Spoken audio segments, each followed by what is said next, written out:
Me, what's up, dogs? Bugs Bunny here, letting you know that you're watching As the Real Toynes with Daniel Saletti. That's not all, folks.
And welcome once again to As the Reel Turns. I am your host, Daniel Saletti, and this is the place for all things movie and television. And we have got a good but slightly different show for you today. But before we get there, let's go to our entertainment update. Take it away.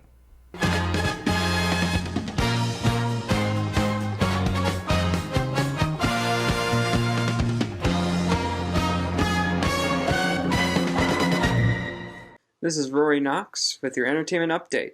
Today's update includes 2 films and a television show. Get your pineapples ready. Sean Spencer and his partner Lavender Gus, are back for another Psych film, Psych 3. This Is Gus will reunite the cast once again for another adventure in Santa Barbara.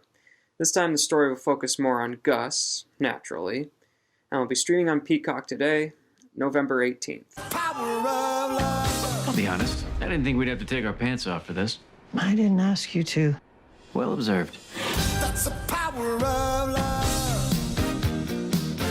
Do you have the Peacock? What's that? It's a streaming service. There's so many streamers. You know what she's talking about? No, she's making that up. The TARDIS is landing, but all is not right. Jodie Whittaker returns as the Doctor for her 3rd and final season of Doctor Who. This new season, subtitled Flux, features a strange force engulfing the universe. The Doctor, Yaz, and a new companion, Dan, will have to fight this force over 6 episodes only. Watch season 13 on BBC America. I'm the Doctor. This is Yaz. This is Dan. We've got the future to save. We don't have any more time.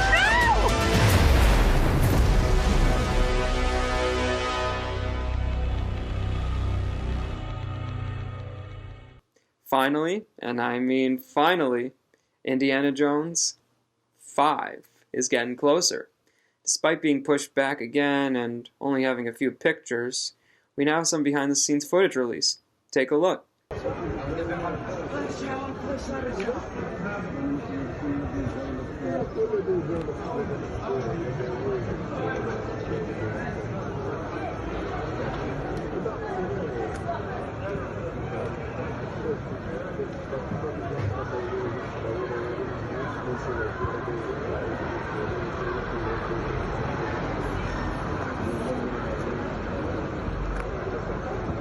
What does this mean? Is time travel involved? Does Harrison Ford really want to kill Indy? Look for Indiana Jones 5 in the next few years. This has been Rory Knox for your entertainment update. Happy Thanksgiving. Back to you, Daniel.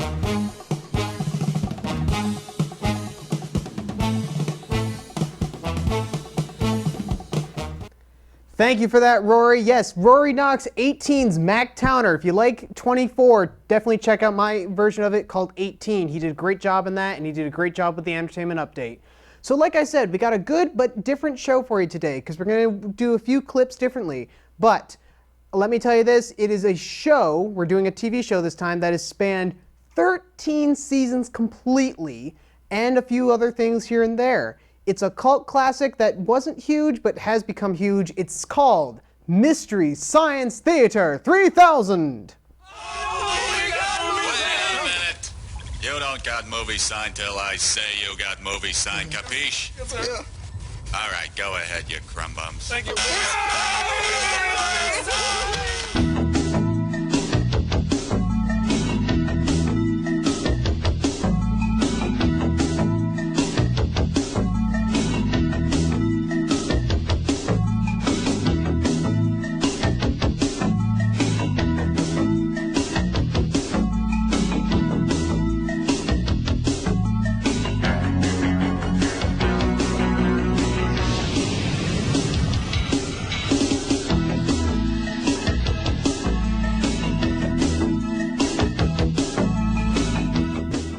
Love that song, love it. Yes, Mystery Science Theater is the cult classic show, like I said, that spanned a long time, and not actually, believe it or not, a lot of people have heard of it. I had a hard time finding people to come on this show, but we got someone, and he's a lifesaver for me because he came in at the last minute. It is my friend, Kevin Planchet, everybody. Kevin is back from our Time Capsule show. Kevin, thank you so much for coming back. No problem. And thank you so much for stepping in, too. No problem. So yes, let's get right into it with Mystery Science Theater 3000, otherwise known as MST3K. MST3K started in the late 80s, and it's not, it wasn't a huge phenomenon at first. It wasn't seen nationally on TV. It was a local cable access show, kind of like another one I know of, that was on KTMA in Minnesota. Yeah, you betcha. And it had, it was created and starred a guy named Joel Hodgkin, and it had little to no budget. I think we have some clips here of season 0. Is what it was. This is what this is called. So, season 0 really, and the idea of Mystery Science Theater, what Joel here, look at him with his long hair, definitely had in mind was doing a show about watching movies and making jokes about them. He wanted to create an idea where all these really bad B-rated movies would be watched, and he'd have to suffer through them with his robot pals, as the theme song here is explaining. So Kevin, let me ask you this. Season 0 here, as we're watching this, do you think that the idea was a good idea, and do you think that it was a bold move to make it start out like such a local show and then maybe get bigger as the years went on? Well, I mean, you gotta start somewhere. Right. So, I mean, you start out small, no budgets, have your own, like your friends. Some things have come, great things have come from that kind of stuff. I absolutely agree. I mean, you know, I know there's like a great Doctor Who show that has little to no budget, and it's going into its 4th season. I mean, I'm not gonna say who did it or where you can find it, but I might know what you were speaking of. that might be. I think you did have something to do with it, maybe. Anyway. That's very well lit for the bottom of a crater of an abandoned volcano in the bottom of the sea. I was just gonna say that. I beat you this time. If the turkey comes out of his hole and sees his shadow, that means we have 6 more weeks of Easter? No, Crow, it's not like this. Back at my house when I was on Earth, we would have Thanksgiving dinner around 2 o'clock, have mashed potatoes, turkey, yams, the whole shebang. Then around dinner time, around 6 or 7, we'd have turkey sandwiches even if we weren't hungry.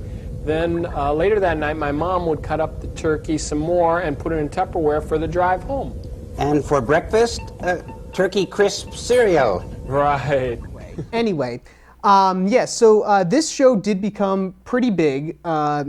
People were noticing it and thought, maybe we could do something with this. We could make it a little bit bigger. So in comes a channel called the Comedy Channel, which later became famously known as Comedy Central. And in 1989, they said, Joel, here's the deal. We're going to give you a slightly bigger budget, not too big, and we're going to greenlight your show for Mystery Science Theater 3000. And that is when season 1 came out in 1989, and I think we have some clips here of the theme song for season 1 through 5. Here we go. So the idea now is Joel was a janitor at this place called Gizmonic Institute. And Kevin's singing the theme song here, and I love it. And Joel's cut his hair, thankfully. And these two mad scientists, Dr. Forrester and I forget the first guy's name, but eventually became TV's Frank. I forget who the first guy was here. He is sent up by these two people to suffer and watch these awful movies, and they're going to torture him and monitor his mind, see what goes on, and it's like an experiment, sort of. And he has to suffer through these movies with his robot friends. Crow T. Robot, Tom Servo, Gypsy, and Cambot. When we started doing the show, let's keep the theme song running here for a little bit. When you came on to our show here, Kevin, you said you did like the show. So what do you think of this first season and how it looks? Do you think the cheesiness of the effects helps the show with the movies they're watching, or? I mean, like, I've seen like all the seasons, and it looks a lot more rougher than what I'm used to, honestly. Yeah, I understand that. But I do think the amateurishness probably did help with that. Yeah, I agree, and you know, the thing that would one of the staples in Mystery Science here, starting all the way back in season 0 as well, would be the door sequence that you saw in the intro to the show here, and that I'm sure you'll see in a few clips later on of this giant hallway that goes from 6 to 1 and then back as they go from the bridge of the ship to the theater. And the ship they're on is called the Satellite of Love. And it looks like a bone. It does look like a dog bone, yeah. For some reason they thought a dog bone looks cool floating around in space. Sure, why not? There are weirder satellites up there, let's be honest. So, in these days of Joel Hodgkin, who I hope I'm saying that right, he's playing Joel Robinson. This is like a sitcom type of thing that you see in a lot of sitcoms. Lucille Ball, Tim Allen, Andy Griffith, blah, blah. And what they would do is, between the scientists and him, they would do invention exchanges, which they were like, here's an invention. What do you got, moron dope on the satellite? Oh, here's my goofy invention exchange. Let's have some clips roll of seasons 1 through 5, because I think we have some examples there. Here we go. So there are the two scientists, and this is actually the season 1 promo here. This is kind of what you see when you first experience Mystery Science Theater. These weird movies, these really silly effects, and I also want to quickly mention the robots here, especially Crow and Tom.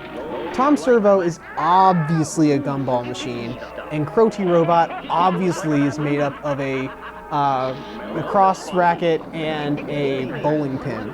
Those homemade object robots add or subtract something to the show? I mean, it's an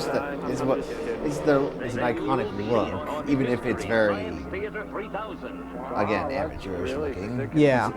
It's a very distinct look. You want distinct looks in these type of things. I understand that. Yeah, I absolutely agree. And there's that door sequence right there that what I mentioned before in the Comedy Network. I mean, that's a time capsule in itself right there. So let's stop these for a second and let's see if we can cut to some other shots from the Joel era, as they call it, because they did do a switch up of hosts. These next clips will feature some of the things they call host segments. To give people a break from watching the god awful movies. And some are really clever, and some are, well, kind of stupid. But,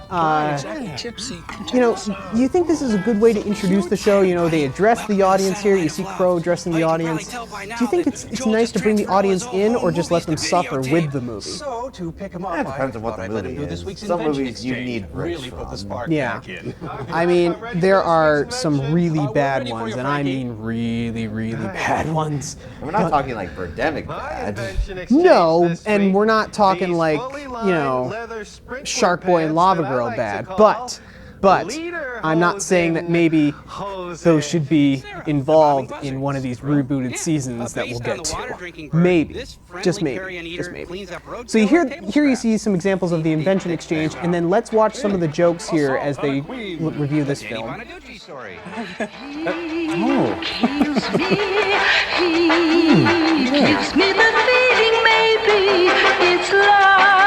Mutiny on the Betsy. Good thing they have an espresso machine. Get over here and turn the music down. Like this? Torah! Just the one. I like planes. Hi, everybody. Welcome to the Satellite of Love. I'm Joel Robinson. I was just teaching the bots here about proper posture. You know what a stickler I am. Stick around. We're just about to crown the king and queen of posture. Yeah, Joel, about this whole king and queen thing, couldn't there be like a baron and duke of posture instead, or if you like, a dauphin of posture? Hey, what you up to here, Chucky? Well, I was just thinking about Gypsy and how much work she does around the ship. And how, hey, ow, Crow, would you cut it out? I didn't do anything.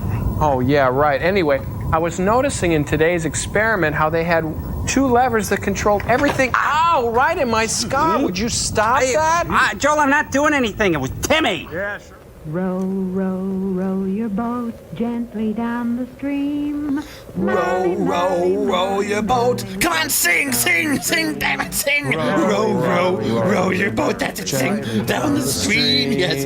Row, row, row your boat gently down the stream. Merrily, merrily, merrily, merrily. Merrily, merrily.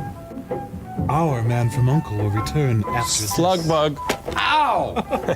Jeez. Well, you know, Manos. Right. Not in so many words. You know, Manos. Oh, yeah, I hear you. Tonight, Manos gets caught in a deadly game of cat. So yes, you saw some clips there from, yes, another unofficial Bond film, folks, 007, starring Sean Connery's brother Neil. And then we also had a clip from the very famous episode, Manos, the Hands of Fate. 2 stupid, weird, why the world would you make it films? But they take these movies and they just throw jokes at them, which you heard, which are pretty darn funny and clever. What you said for the 007 one sounded like one of those like bootleg versions of the like the Chinese knockoff. Yeah, and well, you know, they must have gotten some money out of that one because we saw a clip there. They got the actual Moneypenny, Lois Maxwell, and then they got the actual M at the time, Bernard Lee. So something worked there. Hey, look who's decided to visit the ship today. It's the lovable, huggable Channel Cat from the underwater scenes in this week's Sinbad movie. That wasn't Sinbad. Wow, is that her boss? I'm really happy to be here, Crow. It knows my name. Wait a minute. And how's Tom Servo? Fine, thanks for asking, Channel. Wait a minute, you're not the same fish from the Sinbad movie. That wasn't Sinbad. Yeah, Are you thinking what I'm thinking? Yep. There's no way that fish is from the movie. He's doing something. Yeah, I hear you big time. That thing's no more alive than I am. Oh, what's it made out of? You know, if I had to guess, I'd say some sort of aluminum armature with a webbing of pneumatics. Still, I don't see any tubes running off it or a compressor. So this was going well for Comedy Central and Mystery Science Theater. It never was the highest rated show, but it was popular among its fans. And unfortunately, Joel one day said, you know, I don't know if I can keep doing this. So in the middle of the 5th season, he hits the road. He leaves the show, stays on as a behind-the-scenes guy, but that's the end of him. Hey, look! There's a prize inside that box of ham dingers. An escape pod. Hey guys, look at me. I'm on my way to Earth. Pretty crazy, huh? Oh, what about us? Yeah. What are we supposed to do without you? Who's going to teach us about what it is to be human and stuff? Listen, you guys, at this point, you guys know as much about it as I do. Listen, you know, I don't have a lot of time. My signal's starting to break up. I can tell I'm getting out of range. Listen, if you look under the desk, there's a plaque I made for you guys to put up to remember me by. Yeah, here it is. Look, boy, nice job, Joel. Very professional looking. Really nice job. Yeah, thanks. I really got to get out of here. I'm almost out of range. Listen, you guys, be strong and true. I love you. Bye. Well, it's been a big day. Who's hungry? No, not yet, doofus. Let's find out what's on the plaque. Oh, okay. Press that button there. Oh. And we get a replacement. We get season 5 and 6 here, which I think we have the intro, and we get a new guy named Michael Mike J. Nelson. Yeah, Mike Nelson. And so there are some, and that's not the only change for the show right now. We have Mike, who is a temp who replaces Joel, and then we have the Mads move to a base here on the moon called Deep 13. And I don't know, I just feel like Regular Joe, they did not like. See, that's the other thing about the show right now, is that the theme song is so gosh darn catchy. That's another change that's happened throughout the seasons of the show, but it's so gosh darn catchy. I love the show. And it explains the entire premise. It does, it really does. What do you think? Here's the ultimate question among Mystery Science Theater fans. Are you more of a Mike guy or a Joel guy? I'm definitely more of a Mike guy. Joel has always been very, I don't know, he didn't feel like he had a lot of energy. He was very laid back. I agree with that, and I do also agree that I'm a Mike fan. No disrespect at all to Joel. No. The man is the creator of the show, and I think he did a fantastic job and had some great jokes. But let's show some clips of Mike here. We have like a part 1 of Mike's clips here that feature his host segments here. You see him getting trained up with the robots, you know, getting new jokes in there. And also the set changed a little bit. They used to have a big G behind them on the door, but now they're at the Gizmotic door. Now it's just the door. And we also have, as we'll see, the set will just go through multiple changes. You know, it'll get darker. There'll be more pipes and stuff like that, made to look like a spaceship. But we'll also see here a few clips from a few films called The Brain That Wouldn't Die, and then a personal favorite of mine, Santa Claus. So let's go ahead and watch some of these clips. You know that one. Let's watch. That's an annual thing for our family. Oh, same here, same here. So let's watch some clips of good old Mike here. Very good, Mike. Your training's not been wasted, but there's just one thing we've got to know. One last piece to the puzzle. Here we go. Sid Melton. Answer is? Little Monkey Boy. Bravo, Mr. Nielsen! It's Nelson. And we'll be right back. Is that my line? Don't push it. Hey, that was really good. Yeah, I'm excited. Mike, you gotta bring Tom in. Why? Because he can't hover. There's an air grate there. Oh, God. I'll get him. Sorry, buddy. You're missing the movie. Sorry. I'm so humiliated in my life. I didn't know. How could I? These people will be exploring issues that are teens' issues. Right out of the gate. You're doing pretty good, huh?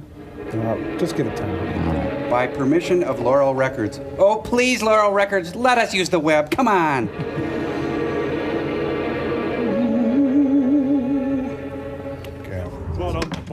Season's greetings, everyone. Welcome to the Satellite of Love. You know, you're just in time for our caroling session. We got a nice. See, now we enter the Christmas season here with a few clips of them caroling from the Santa Claus episode, which I like a lot. Come on, you guys, it's Christmas. That's okay. Yeah, come on. Okay, everyone ready? Get your places. Here's your note. Okay. Rum, pum, rum, pum, pum, rum,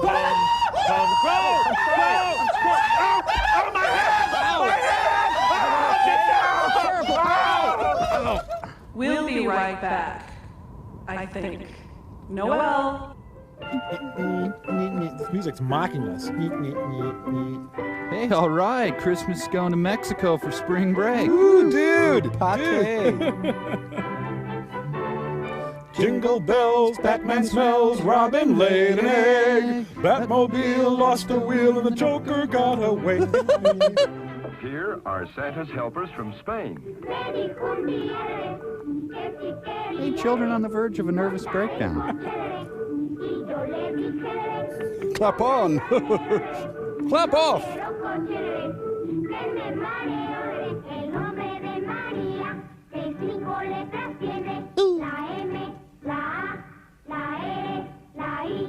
I love him, and where he goes I'll follow.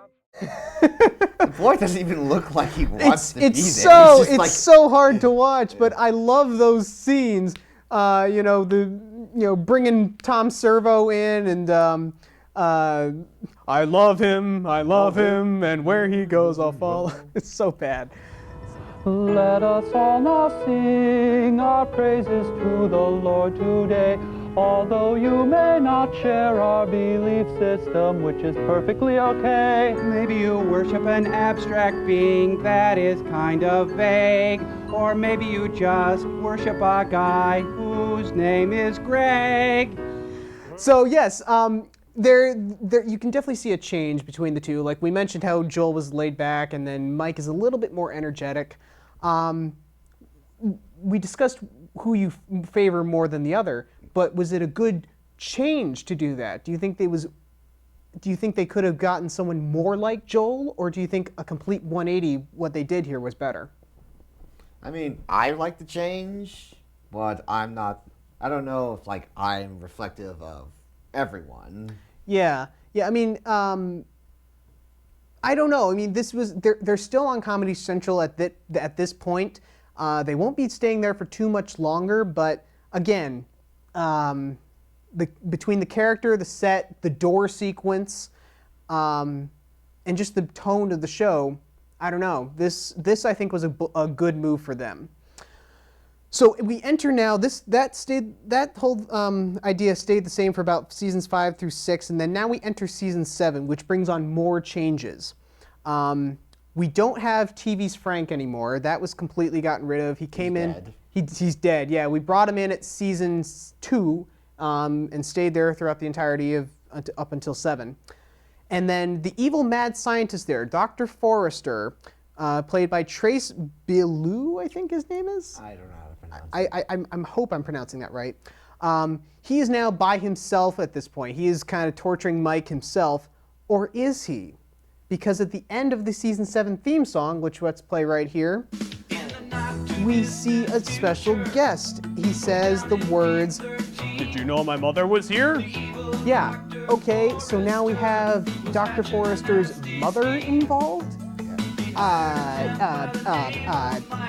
Yeah, Pearl. No, I know that, but I'm just like confused why. And you can even see they like redid the entire theme song to see it's just his plan to put Mike in space, not TV's Frank at all. Was TV's Frank a bad character, you think? He was the supporting character. Yeah. I like some of the stuff he did. Yeah, I agree, but my question is like, why did we go with this route for the show? And you can even see here what I was talking about before. The set, the lighting is a bit darker. Not that the tone of the show went darker, it still retained its humor and silliness, but what's up with that? Not really. Yeah, I don't know. I mean, it's still a popular show. I mean, again, though, do you think the inclusion of the mother, who we will see here in just a few seconds, was a good idea? Oh, I did like Pearl. Pearl is funny. There she is. There she is. So yeah, I mean, I don't know. This is just me. I think it's very strange, and I have nothing against the character, like I said, but okay, sure, why not? This, however, was the end of an era for Mystery Science Theater because they got, quote, canceled. We'll say canceled. Because Comedy Central cut the rope on them. They said, sorry. And then they cut the rope for real in the show. In the show, yeah. It was like, sorry, you're done. But Mystery Science said, well, here's a thought. Our show was never the highest rated show, but we have a lot of fans, like I said.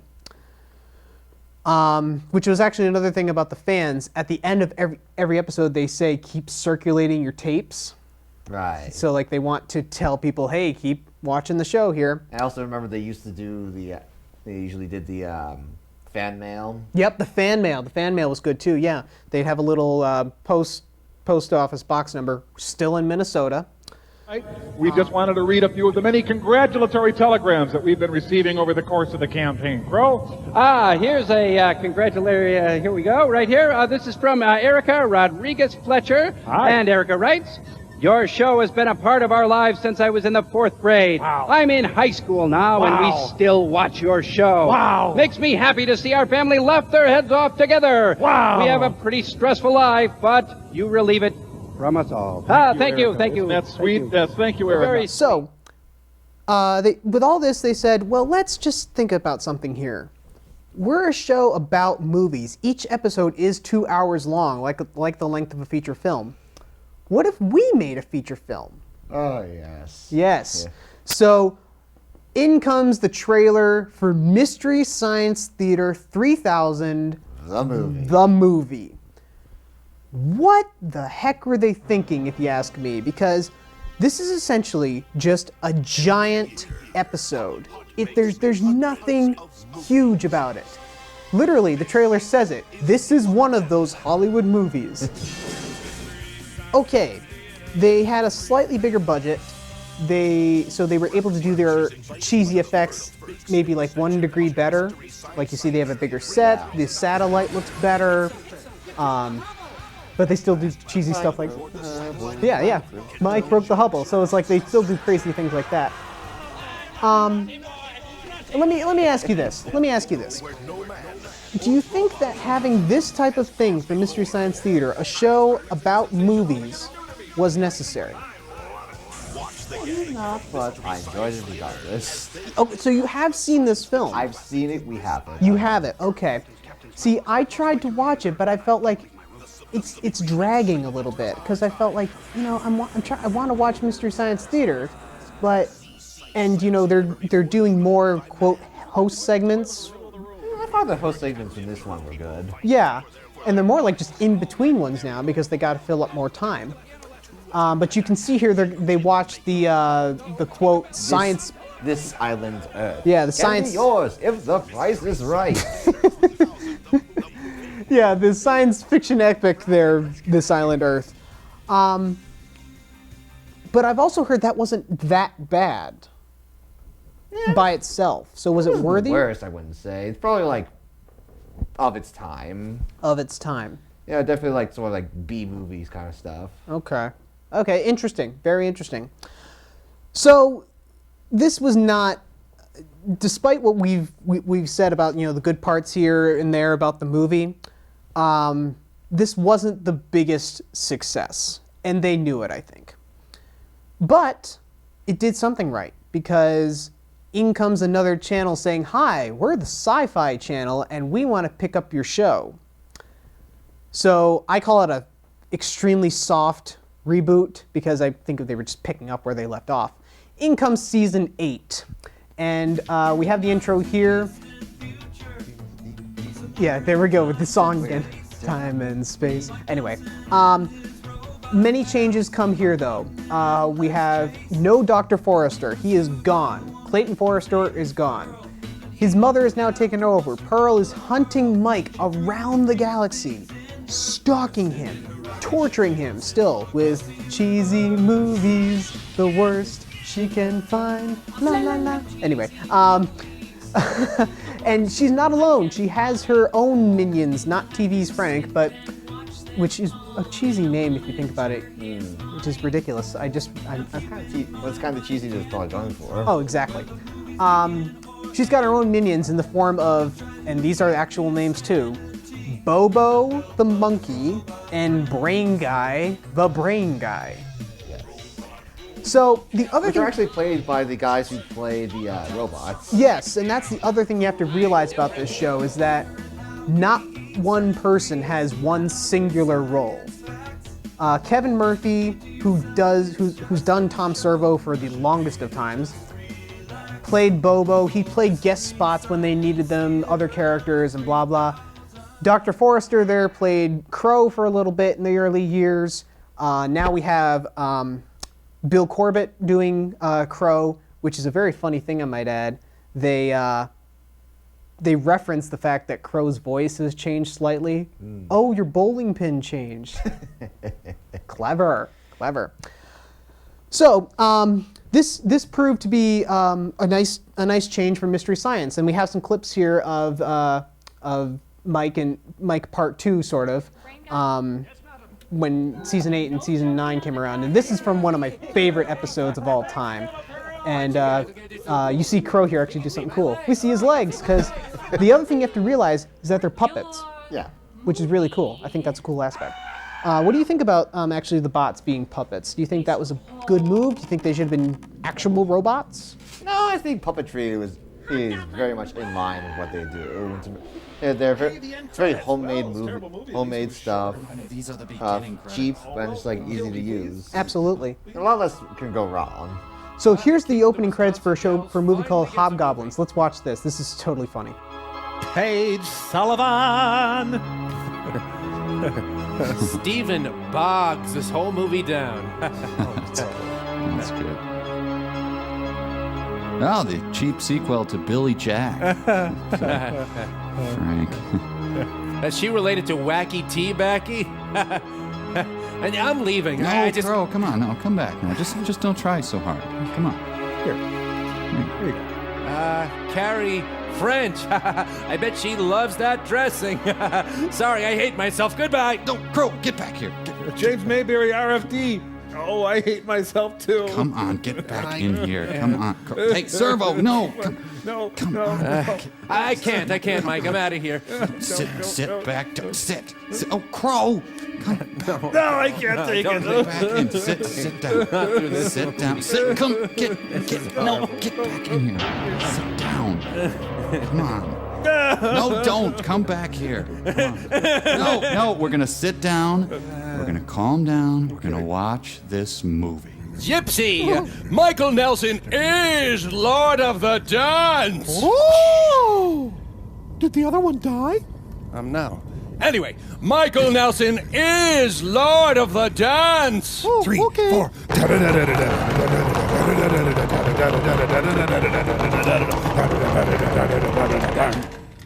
Michael Nelson is Lord of the Dance!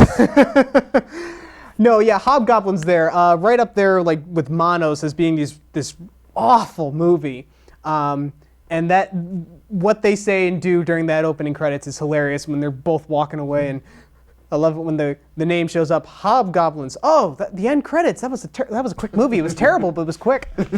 Yeah, it's so funny like these days how we put like the title sequence now like with the credits. Yes. I mean, unless you're watching like a good old James Bond film, you don't see opening credits too much. And it's like, oh yeah, the movie's starting. Yeah, I know. That's the one thing. So that in itself is a nice time capsule right there. I will say, in regards to the theater portions, it was really, really clever what they did. They did a cutout of theater seats and painted them black. And then they had whoever it was, Joel or Mike, sit down in the middle there with silhouettes of the two bots on either side. So it's not the actual robots you see in the host segments, but they would, the puppeteers who would be doing the voices would do silhouettes of them. Yeah. And I think that's really cool because that way you don't have to bring the bots in. Yeah. Do you think that was a smart idea? Oh yeah, like try to have as little like moving parts as possible. Exactly. You want to make it flow and look like they're watching a movie. I will say also, I think I mentioned the set change in these two seasons. It's even darker now. There's like a dog bone on the door there. I don't know. Darker lighting changes necessary? I mean, you can really see the characters a lot better instead of like. True. And I will say I'll splice it in later. But I will say there is a fantastic host segment that they did, one of my favorites, called Cowboy Mike's own original Red Hot Ricochet barbecue sauce. Right. It's bold. But I'll splice that in later because it is just so darn good. I love it. I remember that. Now available a new Extra Bold! Oh, this is really bold! So bold it's not recommended for human consumption! There is no known antidote for new Extra Bold Cowboy Mike's own original Red Hot Ricochet! There we go! We got So, finally, within regards to these two seasons, Joel does make an appearance. Joel comes back for a quick cameo there, to do some repairs on the Satellite of Love, which is really nice. But why? They're toying with us. Yes. Yes. Oh no. Toying. Yes. What do you want, you demons? What do you want? What do you want? Who are you? Look, behold! Oh, it's just Joel. Yeah, you're gonna get Hey, that. guys. Joel! It's Joel! Hooray! It's Joel back. Oh, it's good to see you, man. Thanks. Crow, your voice kind of sounds different. Wow, weird. Oh, I get it. You changed your bowling pin. Smart. And Tom, it's good to see your hover skirt still operational. It's just great to see you guys all bright and shiny and in proper working order. Mike, it's Joel. He's the guy who made us. He's gonna fix our ship. Yeah, I know you. I'm wearing your tube socks. Hey, did I hear you say you're managing a hot fish shop? Yeah, it's pretty neat. It's great. I mean, how do you even get that? Pearl's calling. Hang on. Yeah, you can pay me now, pay me later. Yeah, no, I hear you. Joel? Is that Joel Robinson? Frank! Look at that, it's Frank! Frank, how are you, Frank? Pretty good. Been soul stealing. In fact, you're on my list. Hey, what about us? Can you take us with you? No, I don't really want to. Why? Well, I'll tell you why. Because the years I spent here on the Satellite of Love were the best damn years of my life, and you just keep them flying and remember Joel, all right? All right, Joel. Sorry, Joel. There goes Joel Robinson. Yeah. Just let yourself out. Right out there, yeah. Right. Yeah. Wow. Wow, man. Finally, we enter season 10, which is the last season of the original run of the show. And not too much happens. It's a kind of a shorter season, but we do get a great finale where obviously, kind of like we all saw this coming, they do make it back down to Earth. And I will put that in my... The plot is resolved. The plot is resolved, which is nice. And here's the nice finale here. You know, we have the Satellite Love trying to get back into orbit there, but oh no, we're all gonna die. And I think, yeah, here we go. The satellite's coming apart. There it is. It's coming apart. Oh my God, we're all gonna die. So. Oh gosh. Oh no. It's really funny, actually. I love it. The other nice thing about the finale here is that here we have them safely come back to Earth, and they are. What other way can we end this show without them watching a movie? The only thing is, it's the original first movie that was the first episode of the show. I like that. The cycle is now complete. It is. Now, let me ask you this, Kevin. Do you think that, it's like a Star Trek Voyager type of thing? They're gonna get home at some point? We knew they were gonna come back down to Earth? I mean, Lost in Space never got to find their way back to Earth. That's true.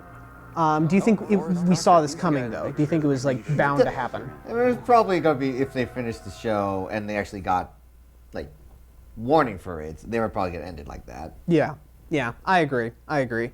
So yes, this was the sad end of Mystery Science Theater. It was 1999. Sci-Fi was saying, "Hey, we're done," but that was not it. The legacy lived on. There were parodies done.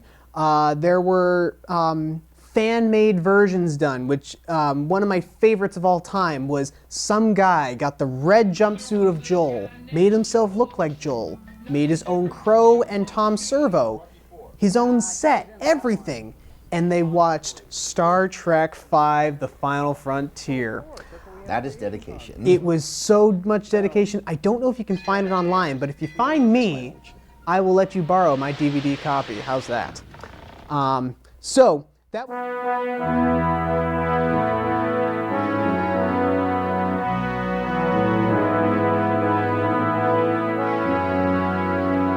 So that was not the only thing, though. The biggest thing is that all the cast members went on and did their own riffing things.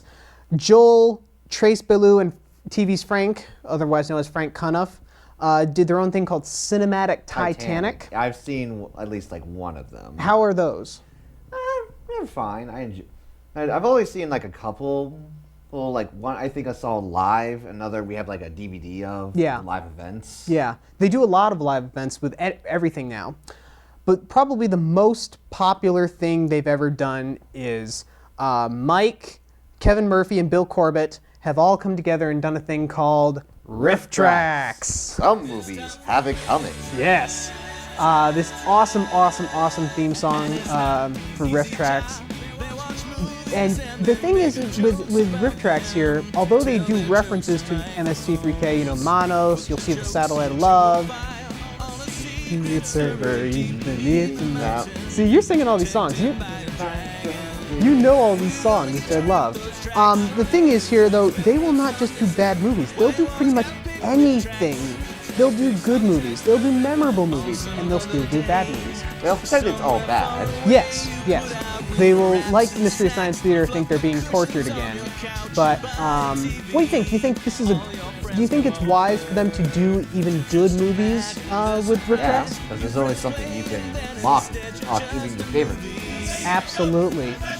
And you know what? I think we do have some clips here of actual RiffTrax moments here, and let's let these roll. Product placement there, America. Here we go now, really slow, nearly limping, cause he's old. Star Trek V, Shatner ruins the franchise. Pack out your trash. But we didn't bring a copy of the script with us. Come on, you gotta give me that one. I don't have to, but I guess I will. You know, that's not a bad effect for 1977. Except I think this was 1989. Send for help. Hagrid speaks lies. Go to the Rats of Nim. Mr. Harry Potter wishes to make a withdrawal. If that's okay with you, corpse of Benjamin Franklin. Didn't think your mom and dad would leave you with nothing, though, did you? No, only every day for the past 11 years. Wait, now he's suddenly confused. Get the hell out of here! Oh, thought you were Will Smith's kid. Karate Kid 3. No, it's not the one with the girl. Now you get your boy in the matter, you and I will have a major problem. Terry. Too much advice. You always have to say his name like you don't take him seriously. Trust me, that won't be difficult. Sweep the leg. I get that same look when my wife tells me we've been invited to a baby shower. Hey, my car! My other car! Why did my wife and I drive separately? So yes, you saw some clips there from Indiana Jones and the Kingdom of the Crystal Skull, Star Trek V, The Final Frontier, the RiffTrax version, Harry Potter and the Sorcerer's Stone, and then Karate Kid Part 3 trailer. God, those jokes are funny. I love the things like in Star Trek V, here we go now, really slow, barely limping, because he's old. And we didn't bring a copy of the script with us in Star Trek V and stuff like that. Oh my gosh, they're making this the 5th movie. Yes. It's like in the 70s. Yes, but like we saw in the entertainment update, 79 years old. Harrison, all the best to you, my friend. More power to you. So yes, RiffTrax has done really good, and so has Cinematic Titanic, and there are a few more out there, like not as known ones, but really good stuff out there. Highly recommend. The compilations that you saw of RiffTrax, a lot of fun. You can find those on YouTube. Good fun. And if you want to actually enjoy the entertainment, buy a RiffTrax for your next movie. So there have been so many demands because of RiffTrax and stuff like that, and then the cult following that MS23K has. People wanted more. They wanted more. So what fans said, okay, fine, you got it. In comes a thing called Netflix and says, reboot engaged. So yes, we got a reboot with a guy named Jonah now. No Mike, no Joel, no nothing. And we have the theme song here for the season 11 reboot, which was back in on Netflix. Now, this was a big step in change for the series. They still kept the cheesy effects, as you can see here, which is good. But I think they were trying a little too hard sometimes, because I think they were trying to get as many more fans as they could, because they actually inserted some big names here that you'll probably recognize in this intro. For we have a relative of TV's Frank, played by Patton Oswalt. And we have a relative of Dr. Forrester, played by Felicia Day. So, there's Felicia Day right there. So, I don't know. Is there such a thing as too much of a good thing, Kevin? I mean, yeah, but I kind of enjoy it still. Yeah, I like how, you know, they really acknowledge the theme song here. You know, have the band playing there. We have everything back in place. We have a theater, And for some reason, the bots are still there. That's the confusing part, because I'm pretty sure we just saw the bots with Mike in that apartment on Earth. Well, they're not even played by the same people, I don't think. Yes, but they're the same characters. That's why I'm like, are we trying to say that the bots... They're probably kidnapped. Probably. Sure, yeah, kidnapped. Sure, we'll go with that. Anyway, this reboot did last for a while. It did last a few years. And like I said in the beginning of the show, we got up to season 13, which was pretty good. Pretty good. Sometimes truth is stranger than things. I think this is the prequel to Strangest Things. Didn't they make those Tim Conway golf videos? That's Dufay. They're French, huh? Oh, chapter 1, it's a book. No! It's not that I can't read, I just prefer not to. Right. Oh, these titles are like reverse Star Wars, Duck! And into the grayish, brownish world of the early 80s. At auction, 25 to 75 cents. I'm sorry, little Timmy is clearly disturbed. Look how big the sun is. Everyone would melt. What an idiot. Gotta wash all that fresh air off. Can't get unclean. Scrap, scrap, scrap. Not the right sound. Oh, I could have been a clown. They should have called it Sadder Things. Damn right, I'm the fairest of them all. I've never been so happy to see someone finish getting dressed. Yeah. Whoosh. Kakush. Choo. Skunk. Skoink. Queef. Ka-ching. Bang, bang, bang, bang, bang, bang. Oh, God! You know, I could totally binge watch this guy. Now the question is, and unfortunately, from what I've read, the reboot has ended. Yeah. But the question is now, what now? Well, people still want more. People still want more Mystery Science Theater. So good old Joel there is still trying to get more on the way. He's come up with a thing called Gizmoplex, and kind of taking off Gizmonic Institute there. Obviously. And he's put out a lot of Kickstarters out there about trying to get new episodes. I have no idea if it's going to be with this Jonah fella. Maybe we'll get Mike and Joel back. I have no idea.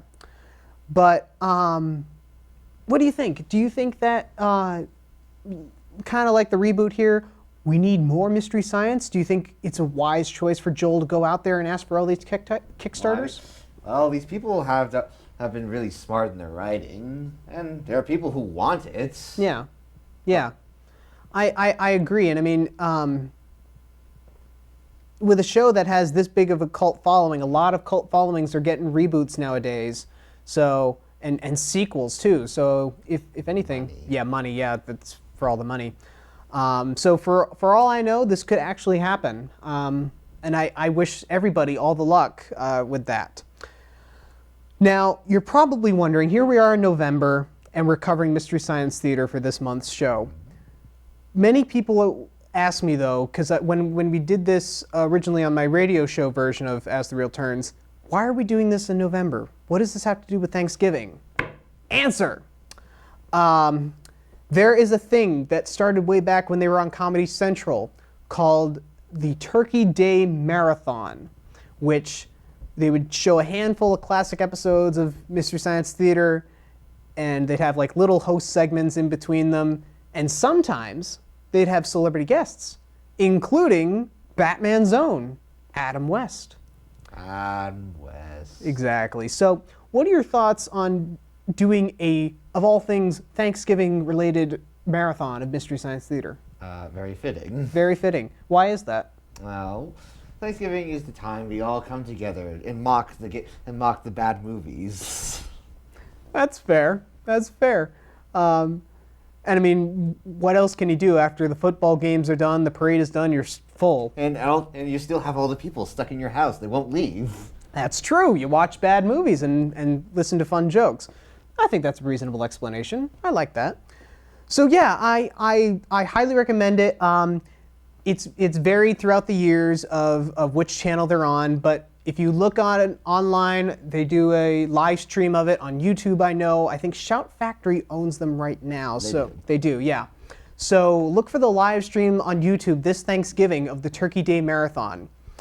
And that brings me to one of these final points, is that like, who in their... Now you are a fan of this show, and you've seen this show, and not many people have seen this show. That's a very sad thing. Why do you think they haven't seen it? because it's a cult classic. It's like from like the 80s and 90s. Mm-hmm. A lot of people these days weren't even alive then. Yes, but you know, people are constantly binge like Friends and also, as you stuff said like that. before, it was never really the most popular thing. It was never really a major thing. Yes, and I suppose like it wasn't on like one of the mainstream local channels and stuff like No. that, unless you're in Minnesota. Yeah. But yeah, no. To everyone out there, please watch this show. You will die laughing. You will, if you've enjoyed the jokes that you've heard in the clips today, you'll love the show entirely because I'm sure there will be movies you recognize. There will even be stars you maybe recognize, and it is so much fun. I mean, I know it's a low budget, but I also think that's kind of an homage to all those low budget Z movies. You're right. Where you could see the strings. You're absolutely where right. They were just puppets, where it was a cheap mask or costume. So I think it's also the riffing on that. You're absolutely right. And you know that's the thing. Some of those movies we actually would be sequels that we've actually talked about before. Fascinating. Tommy, don't go in too far. Hey, look what I found. Swing choir. Swing choir. The world is black. The world is white. So you can hear the difference. I don't know. You see it a lot with TV shows trying to convert over to movies, and a lot of times it's just not very successful. In the rare instance, like Star Trek, where it is successful. Nice reference. That was for you, Dan. Thank you. Yeah. In the rare instance, thank you, that it is successful, it doesn't last long. Right. Or it doesn't last long. And as you said with Mystery Science Theater 3000, it didn't end up doing well, and that often happens, like the MASH movie. Yeah. A bear. Oh no, it's the Buru. I got your trash.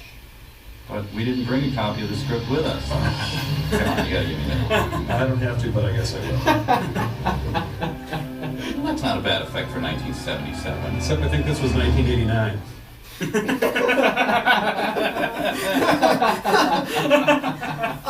So you can clearly see the fun they have with this still, and actually the funny thing about Star Trek V is that I think we can all agree that it really kind of deserves to be in Mystery Science World. I mean, I feel like MST3K and Riff Tracks are for bad movies. I mean, yeah, you can get jokes out of good movies, Yeah. but like, I'd rather... Ben is dying. Ben is dying to hear from that joke. I mean, like, you got over that. Oh, just we came to take a trash, but we didn't bring a copy. They got me in the same Well, Highly recommend it. And I think, Kevin, you know, the movies we've done together, I think we should riff our own movies. That sounds like a very interesting idea. I'm not certain I'm clever enough to come up with these things. Well, even if we give like little factoids in between, I think that'll be fun. So we have come, unfortunately, to the end of the show. It's sad, very, very sad. But I have one more treat for you. We have our favorite game in the whole world. I think we can fit it in. It is, yes, get excited. Who are you?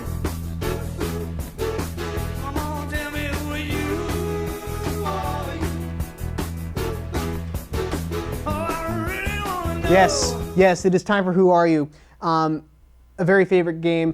You did not do too well last time, unfortunately. I was certain it was Pikachu. I know, you were very certain. But I'm giving you a redemption round because I think this one should be a little bit easy for you. So let's go ahead and give a listen to the clip today.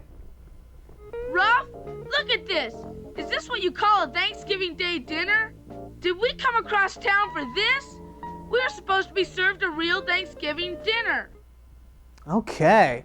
Very, very good. You know, I think I might even know who that is, but I'm going to let... You should know because you got the clip. Oh, that's right, yeah. Well, anyway, Kevin, who is that and or what is it from? I believe that is Marcy from the Peanuts Thanksgiving special. Okay. I can't actually remember their names specifically. I only remember really Charlie Brown's. Fair enough. And you know what? As we were setting up today, I think our tech guru, Mr. Voice, had a guess too. Mr. Voice, do you have a guess? I'm going to guess it's Peppermint Oh yeah, peppermint patty. That's what I meant. Okay, interesting. Do you want to change your guess, Kevin? It's peppermint patty. Okay, let's. I couldn't remember her name. I thought it was Marcy, but I was reading the Peanuts comic. Okay, that's fair. Let's see the answer. Let's see if you guys are right. Ruff? Hey, look at that! Look at that. Wise choice to change your answer there, Mr. Kevin. And thank you, Mr. Voice, for giving us an answer there too. That was awesome. Where's my turkey? I know, yeah, exactly. Well, 1,000 points to both of you. Congratulations. Use them well. And Kevin, thank you so much for coming on to the show. No problem. It was awesome that you came to talk about Mystery Science Theater and knew about Mystery Science Theater. So it's a shame that few know these things. I know, it is a real shame. But like I said, do yourself a favor and watch the show. And until then, my name is Daniel Soletti. This has been As the Reel Turns. Happy Thanksgiving, and that is a wrap.